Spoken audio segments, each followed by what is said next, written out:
So today I'm going to be talking about when life gets you down and you're building it back up and you're getting yourself back. But first, because I'm supposed to be promoting my handmade business with this YouTube account and I always forget to do it, I'm going to show you some stuff I made just so I get that out of the way. Yeah.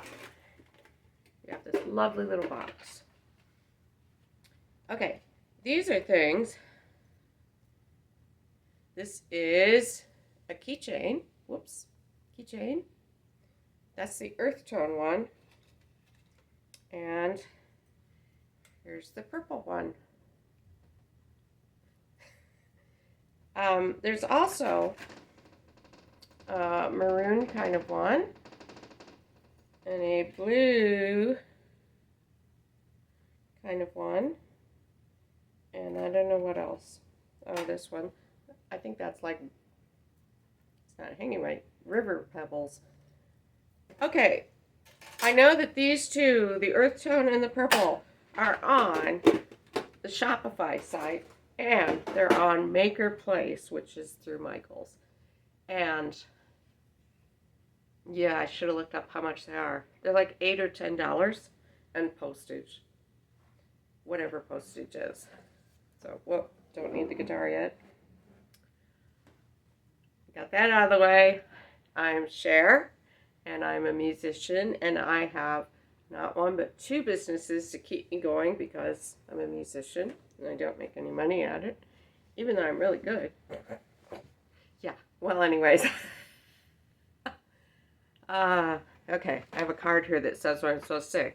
Not one but two small. Oh, business number one is that I buy and sell used and rare books. Business number two is a handmade sewing and craft business. I make mostly bags, but I make some beaded jewelry and paper stuff, like journaling sorts of things.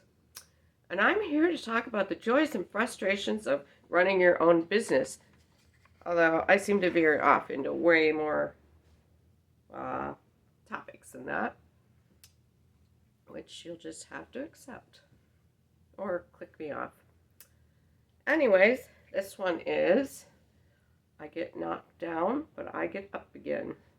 And I am reading it. I thought I'd be more organized if I wrote it all out and I read it. So I will try and sound like I'm saying it for the first time ever, but we know how that's going to go. I had a really busy Christmas season this past year, which is a good thing. I'm not complaining, but whoa, it wears you out. And then you have to try and do family stuff, shopping, cleaning, cooking, wrapping, all that besides endless trips to the post office to mail things, which is good. Endless trips to the post office is good, but it can be overwhelming.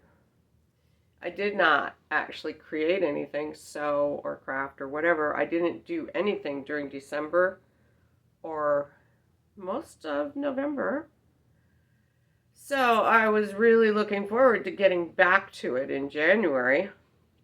I tried, we have a couple birthdays the 1st of January, so after I got those out of the way, yeah, I started sewing like mad. And, yeah, as soon as the Christmas decorations were packed away, I'm supposed to be reading this, not just going off script. As soon as the Christmas decorations were packed away, I started sewing gung-ho and made lists. I make lists. I'm a list maker. And plans, and worked at it a couple weeks until all of a sudden I just burned out, or I guess that's what happened. I found that I would be sitting there in front of the computer playing solitaire and thinking, just one more game, and then I'll get back to work. Only you would look up and it'd been a couple hours, and then there'd be like a YouTube video to watch or something, and your whole day is gone and you haven't done anything. Yeah, I don't know if you identify with that. Maybe it's just me. My hair is really fly away because it's very dry inside my house, so my hair's going like woof. So that's why I keep messing with it. Anyways, when this happened, I did what I always do. I made massive lists of stuff to do. Because if I'm organized and I've got a list in front of me, then I will stop slacking off, right? Ha ha ha. Some of the lists I even labeled like really important things that absolutely have to get done. And did that help? No. No, it didn't. Just the opposite. I would sit and look at the list and despair. Sometimes I would do one or two really easy things off the list. Obviously not the really important list, but the normal list. Things that you don't have to think about or that involve decision making. Decision making seemed to be the biggest hurdle. My brain felt like it was breaking. So, I made a list about making lists. I tried breaking down tasks into easy steps. Like one day I would do this easy thing, the next day I would do this easy thing, and after like 6 days or whatever, I would have successfully completed whatever it was, which sounds great and efficient when I open my mouth and say it, but it didn't help at all. Instead, if I try, I end up with partially completed projects that just don't get done. Everywhere you turn, there's something that I've started and haven't finished. I already have heaps of unfinished projects. I don't need more. It doesn't help. There's nothing more depressing than looking around at all the unfinished things in your life. Some of them would be really simple to finish, and I would tell myself that, but still be able to get myself in there and do it. There's always something in the way, like the wrong color thread in the sewing machine.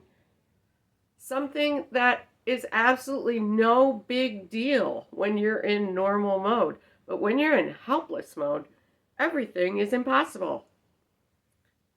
I'll do that as soon as I tie my shoes. Wait, maybe I should wear different shoes. Maybe I should get out all my shoes out of the closet and see if they still fit. Maybe I should organize my shoes by color. I've always wanted to do that. I never wear these shoes anymore. I wonder why not. I spent a lot of money on them. And then your shoes are all over the floor. And you don't know how to finish that job and can't remember what it was you were going to do in the first place before you got distracted.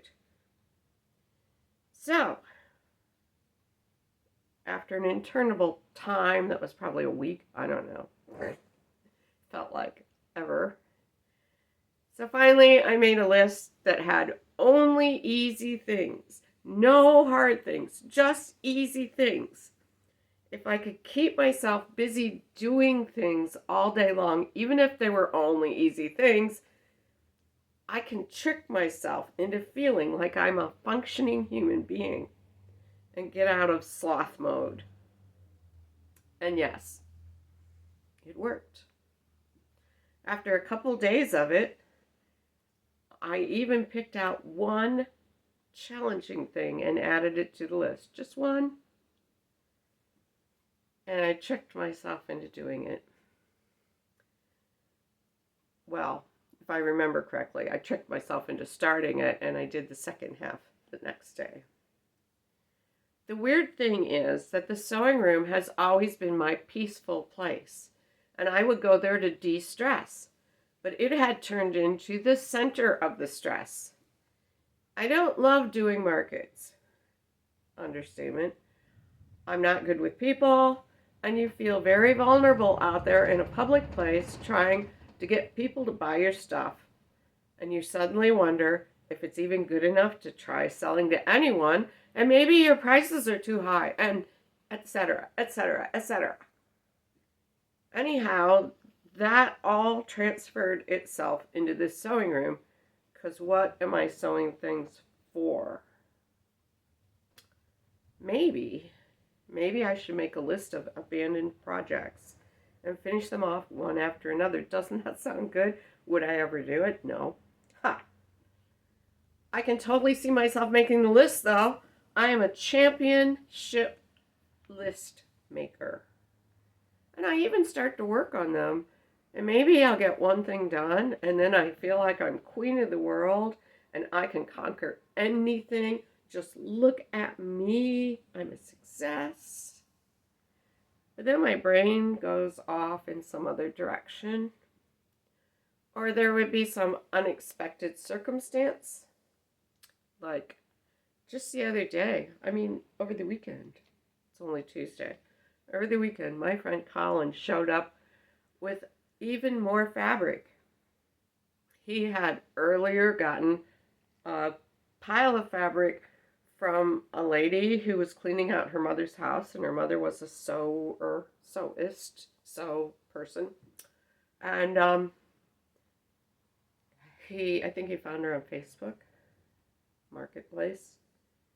And she got hold of him or called him up or something and said she had found more fabric, and she just gave it to him. I think she charged him like $10 for the first. The first thing was 2 big boxes. The second thing was 2 a little bit smaller boxes. Anyways, there's some really great fabric in there. Some of it is still in its Jo-Ann fabric bags, which are old enough to be disintegrating. Little flakes of white, I think it's made out of cornstarch, white cornstarch plastic mixed in. Yeah. So then I had to worry about where to put it. I worried a lot about the first batch. Whoops, I don't like my hair like that. Excuse me. Looking at my camera mirror. Yeah, had to worry about where to put it. I carried it up to the sewing room. I looked around. There is no space. It's just bursting at the seams. Every shelf is packed full. So I put it in the center of the room. There's a project for later. Just what I need. Figure out what to do that fabric. Now, when you want to go from one side of the room to the other, you have to jump over a box of fabric. Anyways, the fabric was cool. There were some pieces of satin in there. Not big, but enough to make a bunch of scrunchies. People always buy the satin scrunchies first. So, of course, I brought the satin down and started cutting it up into, scrunchy strips. Scrunchy strips. Did I say that right? Scrunchy strips. Yeah. So, oops, I got distracted again. Started something else in the middle of whatever I had been doing, which I can't even remember. But scrunchies need to be made, right? Sooner or later. So in the end, everything's all right, right? Or will be if I actually finish the scrunchies and go back to whatever that first thing was, which I don't know what it was. Maybe I'll remember later. Maybe I'll see it laying there. Yeah, anyways, my brain doesn't work in that organized fashion. Colin and I, my friend Colin, are only signed up for one craft show so far. Last year, I think we had our whole year all booked and planned out in March, but not this year. We're only signed up for one. I don't think I need very many scrunchies for one lone show. And people who aren't me aren't going to know which ones are the new ones or the old ones. I don't think we've got anybody that knows really well what we do. But, yeah. Why am I making anything? I assume we're going to do more shows, though both of us decided we didn't want to do as many as last year. All of a sudden, free weekends sound really good. Or at least the occasional free weekend.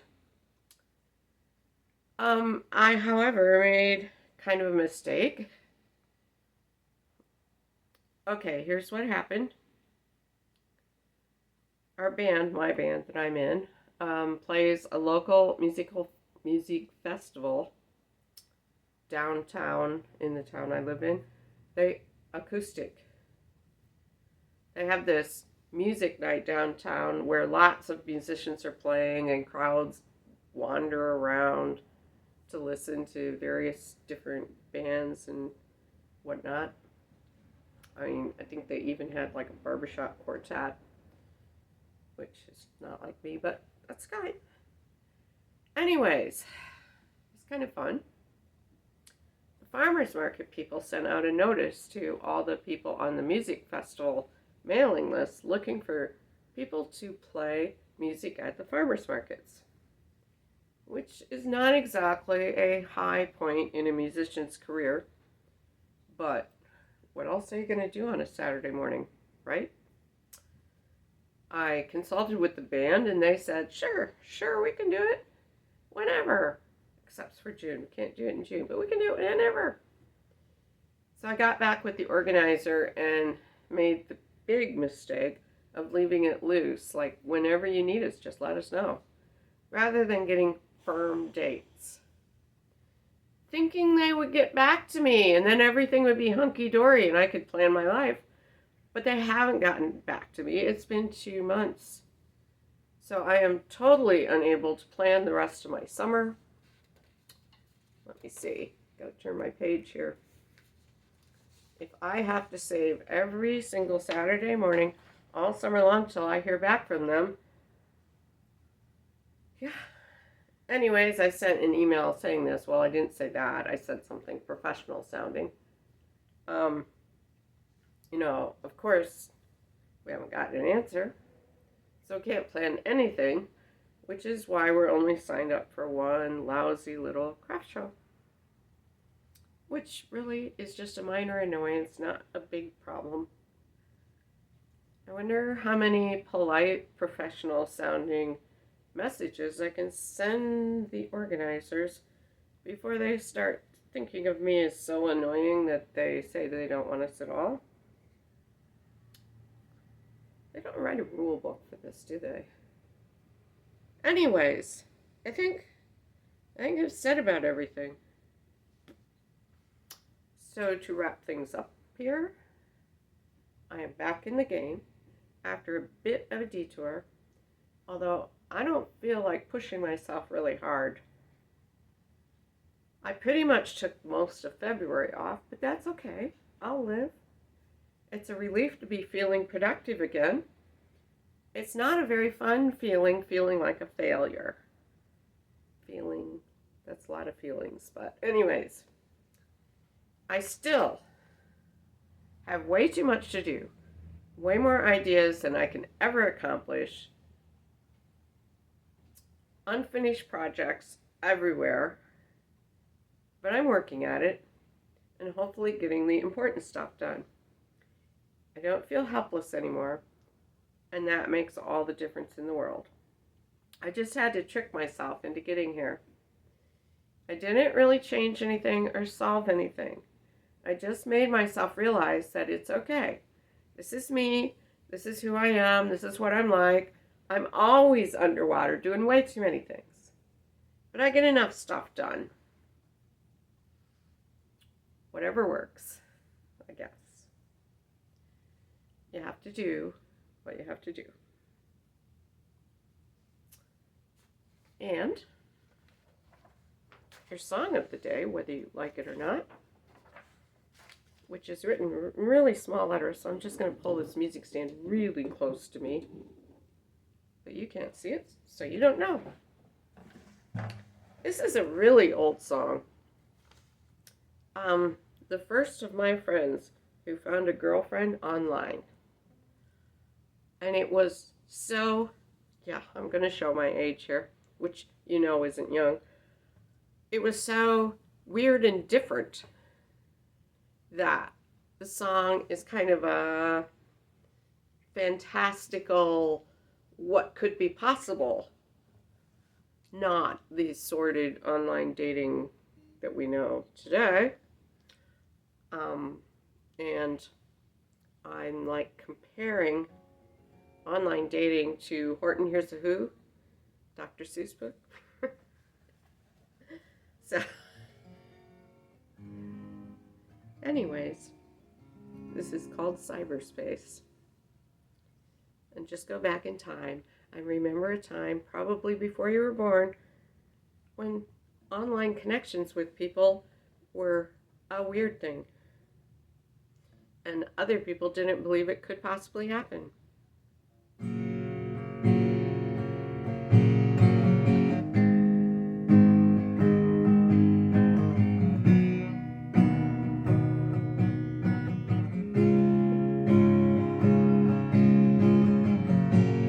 When we meet in cyberspace, when we reach that sacred place, and when our two minds ignite and shoot our magic through the night, we feel our seven senses rise. This moment locks into our minds, a silent bond links you to me, a slender thread of fantasy. Oh,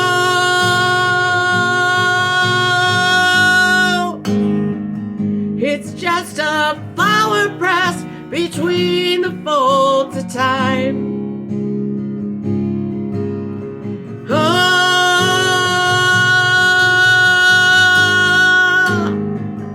I want to reach beyond the secret path of mine.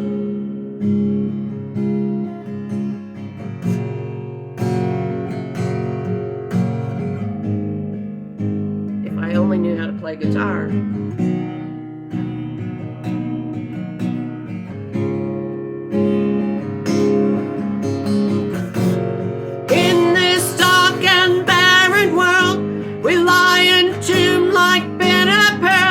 We grind our passions through our teeth. We grip our hatred, our jealousy. We drift along from day to day and paint our dreams in shades of gray. We shape the bricks that build the walls that bind our souls. I hear you call. Oh, it's such a small voice out beyond this cluttered land. Oh, yeah. I could crush it with one movement of my hand. This would be a solo if I knew how to play, but I don't.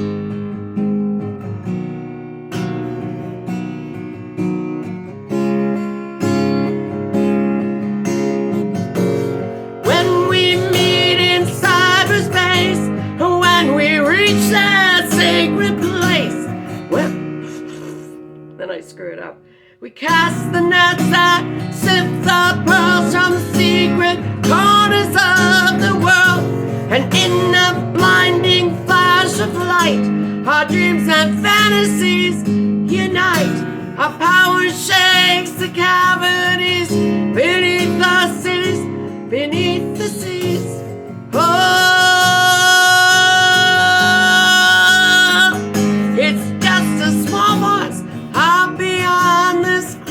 land.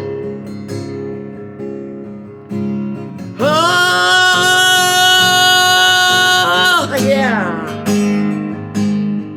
I could crush it with one movement of my hand.